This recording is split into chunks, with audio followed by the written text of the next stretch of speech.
अस्सलामुअलैकुम। Sports world में आपको खुशामदीद कहेंगे। मैं हूं हिफ्सा इम्तियाज। आज के टॉपिक्स पर नजर डालते हैं। सबसे पहले 3 मुल्की सीरीज का फाइनल कल खेला गया पाकिस्तान और अफगानिस्तान के दरमियान, जो कि एकतरफा बना दिया पाकिस्तानी स्पिनर्स का अफगान स्पिनर्स को भरपूर जवाब दिया गया। Man of the series Mohammad Nawaz ने नाक़िदीन के मुंह बंद कर दिए। कल के मैच में उन्होंने आउटस्टैंडिंग परफॉर्मेंस दी। कप्तान सलमान अली आगा ने प्रेस कॉन्फ्रेंस में हर सवाल का तसल्ली बख्श जवाब दिया। ताहम बैटिंग में नाकामी के बावजूद मोहम्मद हारिस का भरपूर दिफा किया गया। कौमी टीम को फतह से एशिया कप में यकीनन एडवांटेज मिलेगा। ये किस हद तक होगा, इस पर भी बात करेंगे। और इसके साथ साथ कल से एशिया कप का आगाज होगा। ताहम मैचेस के टिकट्स के फरोख्त में अभी तक हमने वो तेजी नहीं देखी। पाकिस्तान 3 मुल्की सीरीज की मेजबानी करेगा और West Indian king Chris Gayle IPL पर बरस पड़े। जबकि स्पेन के अगर अलकराज की बात की जाए तो उन्होंने US ओपन को एकतरफा बना दिया है। इन तमाम मौज़ूआत को डिस्कस करने के लिए स्टूडियो में मेरे साथ मौजूद हैं जाहिद मकसूद साहब, यूसुफ अंजुम और हमारा साथ दे रहे हैं सलीम खालिद साहब भी। आप तीनों को वेलकम कहूँगी। उम्मीद करती हूँ आप लोग खैरियत से होंगे। सलीम साहब, कल का मैच, कप्तान की अगर परफॉर्मेंस की बात की जाए, कप्तान की हिकमत अमली की बात की जाए और इसके साथ साथ हमारे बॉलर्स ने मैच को एकतरफा बना दिया। मोहम्मद नवाज ने आउटस्टैंडिंग परफॉर्म किया, लेकिन बैटिंग में हमारी जो कारकर्दगी रही उसको भी भूलना नहीं चाहिए। तो सबसे पहले अगर हम पॉजिटिव साइड को देखें तो कल पाकिस्तान ने अच्छा मैच जीता, क्या कहेंगे आप? बहुत जबरदस्त मैच जीता कल। और आपने जैसे खुद कहा कि जिस तरह की बैटिंग हो रही थी उससे यही लग रहा था कि मैच तो हाथ से निकल गया और अफगान खूब खुश भी हो रहे थे। लेकिन फिर जब सलमान ने काफी बहुत देखभाल की खेल रहे थे और इसकी वजह भी थी जिस तरह हमारी विकेटें गिर रही थी, तो उनको ये था कि यार पूरी टीम ही आउट ना हो जाए, तो उन्होंने फिर थोड़ा एक ऐसे डिफेंसिव अपना आपको रखा हुआ था। बाद में उन्होंने जो 2 छक्के लगाए फिर वो आउट हो गए, लेकिन वो 12 रन कीमती थे। इसी तरह फहीम अशरफ ने भी थोड़े रन बनाए, वो कीमती थे। नवाज ने थोड़े रन बनाए बाद में, वो कीमती थे। तो हमारा स्कोर 140, कमेंटेटर भी यही बात कर रहे थे कि अगर हो जाए तो ये बेहतर हो सकता है। उसके बाद पहले ही ओवर में शाहीन शाह अफरीदी ने जिस तरह विकेट ली उससे एक आस मिली कि यार ये मैच हम जीत सकते हैं। और फिर वही हुआ। नवाज ने अपनी जिंदगी की बेहतरीन बॉलिंग की, 1 रन देके 4 आउट कर चुके थे वो, जिसमें हैट्रिक भी शामिल थी। बाकी भी बॉलर्स ने उनका भरपूर साथ दिया। एक जबरदस्त हमारे स्पिनर्स की परफॉर्मेंस सामने आई जिसका कोई जवाब नहीं था अफगानिस्तान के पास। उनसे बिल्कुल खेला ही नहीं जा रहा था, इसीलिए इतने कम स्कोर पे वो आउट हुए। और ये बहुत एक्स्ट्राऑर्डिनरी पाकिस्तान की मैं कहूँगा पता है, क्योंकि आपको पता है लोगों ने पहले ही कहना शुरू कर दिया था कि जी एशिया की नंबर 2 टीम है अफगानिस्तान, ये है या अफगानिस्तान फेवरेट है। पाकिस्तान ने 5 में से 4 मैच जीते, एक ही मैच अफगानिस्तान से हारा। और ये वो टीम है जो शुरू से जिससे बहुत ज्यादा क्रिटिसिज्म हो रही है। ओके, अभी भी मैं समझता हूँ कि काफी सारे ऐसे पहलू हैं, खासतौर पर जैसे आपने खुद जिक्र किया हारिस साइम अयूब की परफॉर्मेंस में भी तसलसल नहीं है, हसन नवाज की परफॉर्मेंस में भी हमें तसलसल नजर नहीं आया। इवन फखर ने अब तक हमारे बेहतर परफॉर्मर रहे हैं, लेकिन अगर देखा जाए तो उनकी भी वैसी परफॉर्मेंस हमें नजर नहीं आई जो एक हमें उनसे तवक्को है। लेकिन फिर भी चले, बॉलिंग की वजह से कवर हो रही है। हम एक मार्जिन ये देंगे कि जी दुबई की पिच जो है वो बिल्कुल मुख्तलिफ होगी यहाँ से, क्योंकि शारजा में जो पिच थी ये बहुत ज्यादा स्पिन हो रही थी, टर्न हो रही थी। यहाँ पे बैट्समैनों के लिए खेलना इतना आसान नहीं था, इस वजह से शायद स्ट्रगल कर रहे थे। लेकिन ये कोई खैर जवाब होना नहीं चाहिए, जैसी भी कंडीशन हो आपको खेलना चाहिए। लेकिन बात आपकी वाली पॉजिटिव साइड ये है कि हम लोग जीत गए और भरपूर एतमाद के साथ एशिया कप में हिस्सा लेंगे। बिल्कुल जाहिद साहब, कल से एशिया कप का आगाज़ भी हो रहा है और पाकिस्तान एक अच्छे और एक हाई मोरल के साथ जो है वो एशिया कप में स्टेप करेगा। अब कल के मैच की अगर हम बात करें तो हमें जो टारगेट हमारा सेट किया गया था हमें वो थोड़ा लग रहा था, लेकिन फिर भी हमारे बॉलर्स ने आउट क्लास परफॉर्म किया। लेकिन अगर मोहम्मद हारिस के ऊपर स्पेशली अगर हम बात करें, कल 3 रन्स पे उन्होंने सिर्फ 3 बॉल्स पे 2 रन्स बनाए। कप्तान ने उन्हें अपनी प्रेस कॉन्फ्रेंस में भरपूर तरीके से उनका दिफा किया। आपको लगता है उनकी टीम में जो जगह है वो वैसी होनी चाहिए? क्यों वो इस तरह मुश्किलात का शिकार? मुझे लगता है आपके पास टाइम कम है, क्योंकि आपने 4 या 5 सवाल एकदम कर दिए इकट्ठे। जहाँ तक कल के मैच का तल्लक है, पाकिस्तानी कैप्टन लकी दिखाई दिए, क्योंकि टॉस सलमान आगा जीते। और यहाँ ट्राई सीरीज़ के अगर आप तमाम मैचेस देखें तो चेज़ करने वाली कोई भी टीम ये मैच नहीं जीत सकी। अगर टॉस हार जाता मे भी, अगर बैटिंग जो है अफगानिस्तान करता तो रिजल्ट मुख्तलिफ होता। लेकिन ज़ाहिर लकी रहे सलमान आगा और उन्होंने हस्बत वक़्त बैटिंग को प्रेफर किया। और पाकिस्तान की इब्तदाई विकेटें जल्दी गिरी। साहबजादा फरहान जो है उन्होंने काफ़ी मायूस किया है सीरीज़ में, कहीं भी वो बड़ी इनिंग्स खेलने में नाकाम रहे।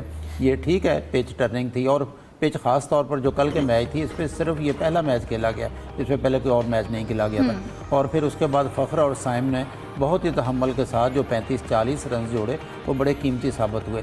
और जैसा सलीम खालिक साहब अभी जिक्र कर रहे थे, 2 छक्के जो सलमान आगा थे उन्होंने भी काफ़ी होप दिलाई कि ये बड़ा स्कोर हो सकता है। और पॉजिटिव चीज़ ये थी टीम की कि विकेटें गिरने के बावजूद, कम स्कोर होने के बावजूद उन्होंने अपना वो स्टाइल जारी रखा जो कि ज़ाहिर है इन्होंने तय किया हुआ है कि हमने तेज़ खेलना है, डिफेंसिव होकर नहीं खेलना।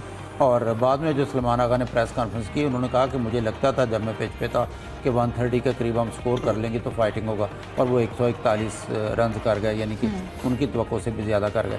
फिर जब पाकिस्तान की बारी आई, बॉलिंग की बारी आई, तो शाहीन की विकेट के बाद मोहम्मद नवाज़ जिन पर काफ़ी तनकीद की गई और जिनमें मैं भी शामिल था, क्योंकि PSL में माद वसीम उनकी टीम में थे और PSL में 2 या 3 मैचेस मिले, उनकी परफॉर्मेंस बिल्कुल ही बहुत ही काबिल ज़िक्र नहीं थी। शादाब के अनफिट होने के बाद उन्होंने एक ऑलराउंडर की ज़रूरत थी, इनको शामिल किया गया, लेकिन जब से टीम में आए फिर बांग्लादेश में, वेस्ट इंडीज़ में और ख़ास तौर पर ट्राई सीरीज़ में उन्होंने आउट क्लास जो है ना कहना चाहिए, बॉलिंग की है, बैटिंग की है बहुत अच्छी दोनों तरफ से। बल्कि अगर ओवरऑल एक टीम पे नज़र दौड़ाई जाए पाकिस्तानी टीम पे, तो मेरा ख्याल है 1 या 2 प्लेयर्स में शामिल होते हैं नवाज़ पर, जिन पर खाम खा एक नज़र पड़ती है ख़ास तौर पर कि उन्होंने आउट क्लास कर दिया अफ़गानिस्तान की टीम को। हैट्रिक के बाद उनका जो है ना संभलना बहुत मुश्किल था और आहिस्ता आहिस्ता जो है वो स्कोर, जो सदीक बहुत अच्छा खेले इस टूर्नामेंट में, उनके इब्राहिम ज़ादरान बहुत अच्छा खेले, अज़मतुल्लाह उमर ही अच्छा खेले, लेकिन इस मैच को अगर देखा जाए तो सिर्फ 2 खिलाड़ी उनके ऐसे थे जिन्होंने 13 और फिर 17 रन राशिद खान ने किए। कोई भी खिलाड़ी डबल फिगर में भी दाखिल नहीं हो सका, तो आउट क्लास किया। ना सिर्फ आउट क्लास किया, इस पर अगर मैं यहाँ भी जिक्र करना चाहूँगा, क्योंकि जब मैचेस होते हैं तो हालांकि इंडियन मीडिया मोस्टली जो है उनमें नफ़रत के बीच बोता रहता है और मौके की तलाश में होते हैं। काफ़ी तनकीद कर रहे थे, मजाक उड़ा रहे थे पाकिस्तानी टीम का, वो भी मजबूर हो गए और हैरान रह गए कि पाकिस्तानी टीम कल का मैच देखें तो वो बिल्कुल चीज़ सादक आती है कि पाकिस्तानी टीम जो है किसी भी वक्त कुछ भी कर सकती है। तो सबसे ज़्यादा चीज़ ये थी कि कल फाइटिंग स्पिरिट दिखाई दी टीम में, बॉलिंग, बैटिंग, फील्डिंग तीनों में उन्होंने जान मारी और उसका रिजल्ट सबके सामने है कि शानदार खेली। मोहम्मद हारिस का आपने जिक्र किया, तो मोहम्मद हारिस जो है अगर बैटिंग का जिक्र करें, ये ठीक है, पाकिस्तान जीत गया, नो डाउट, इस पर खुशियाँ मनानी चाहिए, मुतमईन होना चाहिए, लेकिन साहबजादा फरहान और मोहम्मद हारिस ख़ास तौर पर मुझे लगता है बड़ी वीक कड़ियाँ हैं, क्योंकि किसी एक मैच में साइम अच्छा खेल गए, मैन ऑफ द मैच भी हुए, फ़ख्र ने एक इनिंग्स बहुत अच्छी खेली, 20-25 बनाकर आउट होते रहे, लेकिन ओवरऑल देखा जाए तो हसन नवाज़ उतनी तवक्कुआत पूरी नहीं करे, ख़ास तौर पर साहबजादा फरहान और मोहम्मद हारिस। और यकीनी तौर पर अब टीम में तो ऐसा नहीं दिखाई देता, कम अज़ कम ये शोर मचता था वक्तन फ़वक्तन एक ख़ास हल्के की तरफ से कि हो सकता है, यहाँ तक कि बल्कि मैं जिक्र करना चाहूँगा शुएब अख्तर का, उनका भी कहना था टीम में कम अज़ कम 3 चेंजेस होगी। मेरा ख्याल है वो सारा कुछ दब जाएगा मोहम्मद रिजवान या बाबर आजम एशिया कप की ख़ास तौर पर वापसी के लिए, और टीम जो है यकीनी तौर पर नए मुराल के साथ और के जज्बे के साथ और अगर पाकिस्तानी बैटिंग लाइन की अगर बात की जाए, वो मुसलसल हमें स्ट्रगल करती हुई दिखाई देती है। कल भी मैच में बॉलर्स ने आउट क्लास परफॉर्म किया, हमने 1 साइडेड मैच जीता। फिर उसके साथ साथ अगेन मोहम्मद हारिस की अगर हम बात करें, उन्होंने जैसी परफॉर्मेंस दी एक फ़ाइनल जैसे अहम मैच में, और कप्तान ने जिस तरह से प्रेस कॉन्फ्रेंस में उनका दिफा किया, आप क्या समझेंगे कि ये कप्तान के अपनी पोजीशन के तौर पर उन्होंने एक अच्छे तौर पे उन्होंने दिफा करना था, ये उनकी हिकमत अमली थी, क्योंकि जो उनकी बैटिंग थी वो सबके सामने है, उस पर इस तरह से मुतमईन कैसे किया जा सकता है सबको? देखिए हिफ्ज़ा, सबसे पहले तो अच्छी बात यह कि पाकिस्तान टीम ने आउटस्टैंडिंग परफॉर्मेंस दी। एशिया कप से पहले इस तरह की परफॉर्मेंस की हमें बहुत ज़्यादा ज़रूरत थी। इन खिलाड़ियों ने जो कि उनको हम कहते हैं कि इसमें यंगस्टर भी ज़्यादातर शामिल, उन्होंने जो पहला पर्चा था वो तो कामयाबी के साथ अच्छे नंबरों के साथ पास कर लिया। अब इनका इम्तिहान होगा एशिया कप में, और उससे पहले टीम की जो परफॉर्मेंस थी बैटिंग में लिहाज से यकीनी तौर पर हम वो नहीं कह सकते कि पाकिस्तान की टीम की जो परफॉर्मेंस बैटर्स ने दी है वो बहुत ज़्यादा आउटस्टैंडिंग थी। उसमें थोड़ी सी यकीनी तौर पर परेशानी हुई जब पाकिस्तान की टीम ने सिर्फ 140 रन का हिसार बोर किया। इस पिच पर आम तौर पर 170-160 रन बनते रहे हैं, लेकिन 140 रन देखकर हमें लग रहा था इब्तिदा में कि पाकिस्तान की टीम शायद ये मैच अपना लूज़ कर जाए, लेकिन जिस तरह का कल शो पेश किया मोहम्मद नवाज़ ने, कल का पूरा दिन अगर कहा जाए तो हम मोहम्मद नवाज़ के नाम ही उसको करेंगे, जिस तरह कि उन्होंने निभी तौर बॉलिंग की, उसके बाद अपनी बॉलिंग की वजह से उन्होंने पाकिस्तान की जितनी भी खामियाँ थी बैटिंग की, फील्डिंग की, वो सारी उन्होंने ओवरकम की हैं। और ख़ासतौर पर उनकी जो हैट्रिक थी वो तीसरी हैट्रिक करने में कामयाब हुए T20 फॉर्मेट में। उससे पहले मोहम्मद हसनैन ने हैट्रिक की थी, फ़हीम अशरफ ये एजाज़ हासिल कर चुके हैं, और मोहम्मद नवाज़ का ये दूसरी टूर्नामेंट था जिसमें वो प्लेयर ऑफ द टूर्नामेंट भी रहे हैं। तो इस तरह की यकीनी तौर पर जो चीज़ें मोराल बूस्टिंग है पाकिस्तानी टीम के लिए। मोहम्मद हारिस यकीनी तौर पर एक सवालिया निशान अभी तक उनकी परफॉर्मेंस है, लेकिन चूँकि कप्तान और हेड कोच के ऊपर बहुत ज़्यादा तवक्कुआत है और माजी में कुछ बेहतर परफॉर्मेंसेस भी दी हैं, लेकिन अब उनको साबित करना होगा कि उनको बहुत ज़्यादा मौके मिल चुके हैं। कब तक कप्तान और कोच उनका दिफा करते रहेंगे, एक अच्छी नींद उनके खेलने की बर वक्त ज़रूरत है। और एशिया कप में चूँकि पाकिस्तान की टीम का पहला मैच ही यकीनी तौर पर थोड़ा सा हल्की टीम के साथ है, ओमान के साथ, तो इसमें मेरे ख्याल में पाकिस्तान के जितने भी अब तक जो हमारे ऐसे परफॉर्मर है जो अभी तक परफॉर्म नहीं कर पाए बैटिंग में, ख़ास तौर पर साहबजादा फरहान और मोहम्मद हारिस, इतनी तौर पर इनसे बहुत ज़्यादा तवक्कुआत होंगी। इनको अपनी जो उन खामियों को भी देखना पड़ेगा, कहाँ वो खामियों को दूर करने की क्या कोशिश लगता है करें। कि एक जीत आपकी तमाम खामियों पर पर्दा डाल देगी? देखिए, जीत होती है, इसमें खामियों पर पर्दा यकीनी तौर पर हमेशा डाला जाता है, लेकिन पाकिस्तान टीम के पास अच्छा मौका है कि उसने एक अच्छे मार्जिन के साथ तीन मुल्क की टूर्नामेंट में अच्छी परफॉर्मेंस दी है। खामियाँ यकीनी तौर पर उस पर कोच और कप्तान के साथ साथ हेड कोच भी यकीनी तौर पर उस पर देखेंगे किस तरह चीज़ों को बेहतर करना है। ये खिलाड़ियों को भी यकीनी तौर पर सोचना होगा कि वो बार बार एक ही तरीके से क्यों आउट हो रहे हैं। मोहम्मद हारिस की आपने मिसाल दी, मोहम्मद हारिस को हमने देखा को आते ही ऐसे लगते हैं कि हर बाल पर उन्होंने छक्का लगाने के लिए शायद किसी से बार शर्त लगा रखी है। ऐसा T20 फॉर्मेट में कभी नहीं होता कि आप जाते ही आपने हार्ड हिटिंग शुरू करनी, पहले जाकर देखें कि आप पर जो विकेट का बिहेवियर हो, किस किस्म का बाल कितनी स्पिन हो रही है, कितनी नीचे रह रही है, कितनी ऊपर आ रही है। तो मोहम्मद हारिस की यकीनी तौर पर ये खामियाँ हैं जिनको दूर करने पर उनको यकीनी तौर पर जितनी जल्दी वो दूर करेंगे उतना ही ज़्यादा उनके लिए और पाकिस्तानी टीम के लिए बेहतर होगा। वरना लोग तो कहते हैं कि अब मोहम्मद हारिस की जगह पर मोहम्मद रिजवान को इस टीम का हिस्सा बना लेना चाहिए। सही। सलीम साहब, मोहम्मद हारिस का हम जिक्र कर रहे हैं, ये अच्छा एसेट है पाकिस्तानी टीम के लिए, ये कहा जा रहा है, तो क्या इस एसेट को संभाल कर ही रखना है? हम कब याद कर सकेंगे कि यार इस प्लेयर ने इस मैच में इतना अच्छा परफॉर्म किया, या सिर्फ वो एसेट एक ज़बान और एक अल्फाजों की हद तक ही हमारे पास रहेगा? अच्छा है, उनकी एक दुरुस्त कप्तान की हिकमत अमली है, उन्होंने उनको अच्छा डिफेंड किया, लेकिन हमें नज़र आ रहा है। अब अगर हम बैटिंग लाइन की ही बात करें, एशिया कप में इस तरह की बैटिंग परफॉर्मेंस के साथ, इस तरह स्ट्रगल करती हुई टीम के साथ, क्या सिर्फ हमें बॉलर्स पर ही इन्हिसार करना पड़ेगा? देखें हिफ्ज़ा, आप बिल्कुल सही कह रही हैं। हारिस की जो परफॉर्मेंस है बहुत ज़्यादा मायूस कर, लेकिन इशू ये है कि यहाँ जो एशिया कप और ट्रायंगल सीरीज के लिए स्क्वाड मुंतखब हुआ था, एक ही विकेट कीपर है और बाकी जो सेकंड विकेट कीपर के तौर पर नाम लिया जा रहा है वो साहबजादा फरहान, जो सेलेक्टर्स कहते हैं कि ये भी विकेट कीपिंग कर सकता है। वो के साबिक अजीम विकेट कीपर राशिद से इख्तिलाफ करते हैं, लेकिन एक ऑप्शन जो दूसरा है वो ये है। तो या तो आप साहबजादा से विकेट कीपिंग करवाएं और अगर उन्होंने कोई कैच वैच छोड़ दिया तो मैच में और प्रॉब्लम, या फिर हारिस को खिलाते रहे। तो जो टीम मैनेजमेंट उसी ऑप्शन पे जा रही है हारिस को। हालांकि इस वक्त जो उनकी फॉर्म चल रही है, जो उनकी परफॉर्मेंस है, उनकी बिल्कुल भी जगह नहीं बनती है, लेकिन अब मजबूरी है, क्या करें, क्योंकि हमारे पास जो बेंच स्ट्रेंथ है, जो हमारी बेंच है, उसमें भी कौन है, कोई मेरा ख्याल है बैट्समैन है ही नहीं है। तो ये लेकिन सलीम साहब, यहाँ पर तो अगर हम विकेट कीपिंग की भी अगर बात करें तो क्या लगता है बहुत आउटस्टैंडिंग विकेट कीपर हैं कि हम उनकी बैटिंग की जो इस वक्त परफॉर्मेंस है उसको साइड पर रखकर हम कहें कि नहीं यार परफेक्ट, इसको एटलीस्ट इस शोबे में तो वो कमाल कर रहे हैं? नहीं, हमारे पास दो है ना, दो लोग हैं हमारे पास, लेकिन आपने कहा ना असाइन तो सेकंड है, मतलब आप ये समझा जाए कि साहिबजादा फरहान की अगर हम बात की जाए, वो रेगुलर विकेट कीपर नहीं है ना, लेकिन वो टीम मैनेजमेंट को ये लगता है कि यार, क्योंकि देखें विकेट कीपिंग कल भी हारिस की बुरी नहीं थी, उन्होंने स्टंप भी किया, उन्होंने कैचेस भी लिए, बैटिंग तो बहुत बुरी रही। लेकिन अगर हम बैटिंग का जायजा लें तो मैं आपको बताऊं, साहबजादा फरहान के 5 मैचों में 63 रन है, साइम अयूब के 5 मैचों में 111, जिसमें 69 एक ही इनिंग में उनके, हारिस के 5 मैचों में 33, हसन के 5 मैचों में 93। कोई भी हमारा बैटर नहीं चल रहा, ये चीज एक तशवीशनाक बात है। लेकिन मजे की बात है, इसके बावजूद हम जीत गए ट्रायंगल सीरीज। ये एक बहुत बड़ी चीज है, इसकी क्रेडिट मेरा वही सवाल है कि इस स्ट्रगल करती हुई बैटिंग लाइन के साथ हम एशिया कप के अंदर, अगर हमारी हिकमत अमली यही है कि यार इस परफॉर्मेंस के बाद हम जीत गए, मगर एशिया कप में देखें आपको इंडिया से भी खेलना है। हाँ, एशिया कप में इंडिया से भी खेलना है, एशिया कप में श्रीलंका भी है, एशिया कप में बांग्लादेश भी आएगा आपके सामने, तो एशिया कप बिल्कुल डिफरेंट बॉल गेम होगा। लेकिन हो सकता है कि जब पिच चेंज हो, दुबई आए, वहां पे इतने ज्यादा टर्न ना हो, कुछ बेहतर हो, क्योंकि हमारे बहुत सारे खिलाड़ी ऐसे हैं जिनको अगर आप लाहौर, रावलपिंडी, कराची में खिला देना तो ये तो ब्रेडमैन बन जाते हैं सारे। चाहे वो साइम अयूब हो, चाहे वो हसन हो, चाहे वो अपने फखर हो। फखर तो खैर अभी भी कोशिश कर रहे हैं अपनी, लेकिन ये एक मसला है, अब उनको परफॉर्म करना पड़ेगा। अब एक अच्छी चीज ये आ गई कि कॉन्फिडेंस लेवल अप हो गया बिल्कुल, तो अब तो खेलना चाहिए। कैप्टन तो देखिए, कैप्टन की मजबूरी है। कैप्टन के बारे से अगर आप पूछें, कोई खिलाड़ी 10 मैचों में 10-0 भी करेगा, वो उसको बैक ही करेगा, वो पब्लिकली कभी वो नहीं करेगा। लेकिन 100% इस वक्त मुश्किल में होंगे सलमान आगा भी, माइक हैसन भी। और अब रिजवान की जहां तक बात है, रिजवान ने कल वैसे कैरेबियन लीग में 82 या कितने रन बनाए, बड़े अच्छी उन्होंने एक इनिंग खेली है, लेकिन अब कहाँ चेंज होगा इतनी जल्दी। तो ये अगर इस टूर्नामेंट तक चल गया तो और इसी तरह खेलते रहे तो आगे तो आपको बिल्कुल डेफिनेटली सोचना पड़ेगा।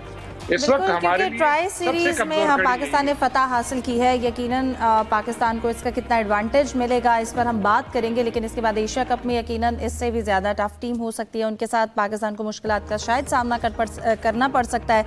इस पर बात करते हैं एक ब्रेक के बाद, हमारे साथ रहिए।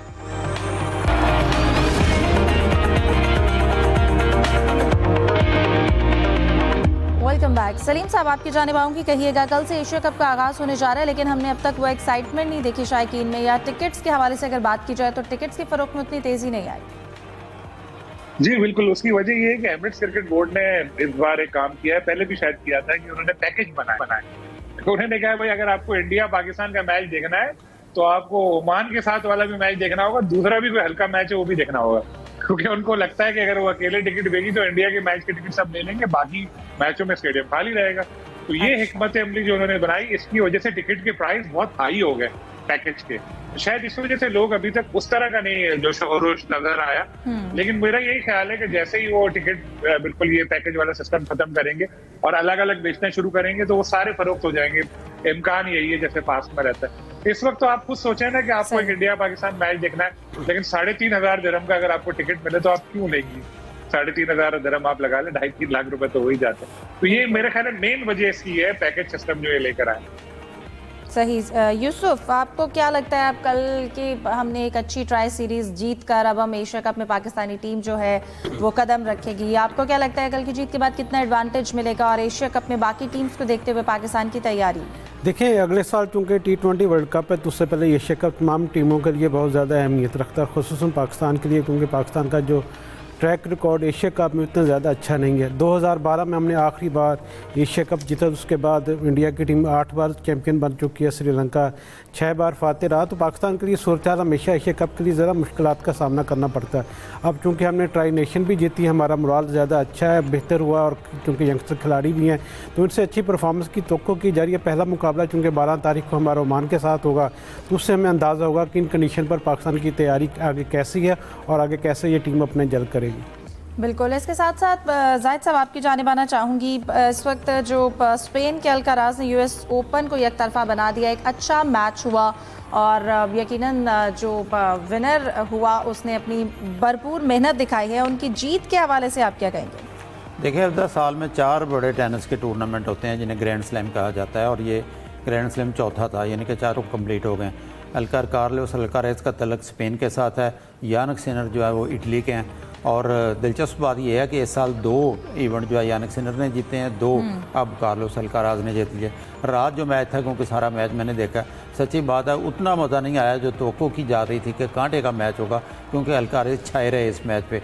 इससे पहले उनका जो सेमीफाइनल था वो जोकोविच के साथ था, जो अपने 25वें ग्रैंड स्लैम का रिकॉर्ड जो है कायम करना चाहते थे, लेकिन वो भी अल्काराज ने 1 साइडेड बना दिया था। बहुत ही अच्छा खेले, गलतियां या एरर्स बहुत कम होते हैं अल्काराज के पास, और गलतियां ज़्यादातर मुखालिफ जो है मुद्दे मुकाबल करते हैं, लेकिन एक अच्छा मैच देखने को मिला और तवक्को के मुताबिक वही जीते, क्योंकि जोकोविच से जब जीते थे तो लगता था कि भरपूर फॉर्म में हैं। पिछले एक टूर्नामेंट में आपको याद होगा यानिक सिनर के फिटनेस मसाइल भी थे, वो अनफिट हो गए थे, और इसके साथ ही उनकी जीत के साथ ना सिर्फ उन्होंने दूसरी दफ़ा ये टाइटल जीता, बल्कि उनको बड़ी भारी मुआवजा जो है $5 मिलियन, जो पाकिस्तानी करेंसी में तकरीबन 1 अरब 42 करोड़ रुपए से ज़्यादा बनते हैं, वो इनामी रकम भी उनको मिली है। एक अच्छा टेनिस का इवेंट है, और अब पूरी दुनिया जो है सोशल मीडिया की वजह से या लाइव आने की वजह से हमको देखती भी है। आपको लगता है उनकी ये जो जीत है वो टेनिस के खेल में एक नए दौर का आगाज करेगी? देखें, अब अल्काराज और यानिक सिनर उस स्टेज पे हैं जैसे कि जोकोविच अपनी जवानी में या नाडाल होते थे स्पेन के इससे पहले, बहुत भरपूर फिट हैं, यकीनी तौर पे इंटरनेशनल इवेंट आप देखने का भी मौका मिलता है। इसके एग्जांपल आप फुटबॉल में ले लें, अब फुटबॉल पाकिस्तान में जो हाल है वो सबके सामने है, लेकिन क्योंकि आप लाइव मैचेस देखते हैं, सोशल मीडिया का दौर है, चीज़ें और हीरो वर्शिप सामने आती रहती है, लोगों का जोश खरोश बढ़ता रहता है, यकीनी तौर पर इससे फ़र्क पड़ेगा। इटली में भी, इटली का तो फर्स्ट टाइम चैंपियन बने थे जब विंबलडन जीते हैं यानिक सिनर। ठीक है, बहुत शुक्रिया आप तीनों का। प्रोग्राम का वक्त खत्म हो जाता है, हमें दीजिए इजाज़त। अल्लाह हाफ़िज़।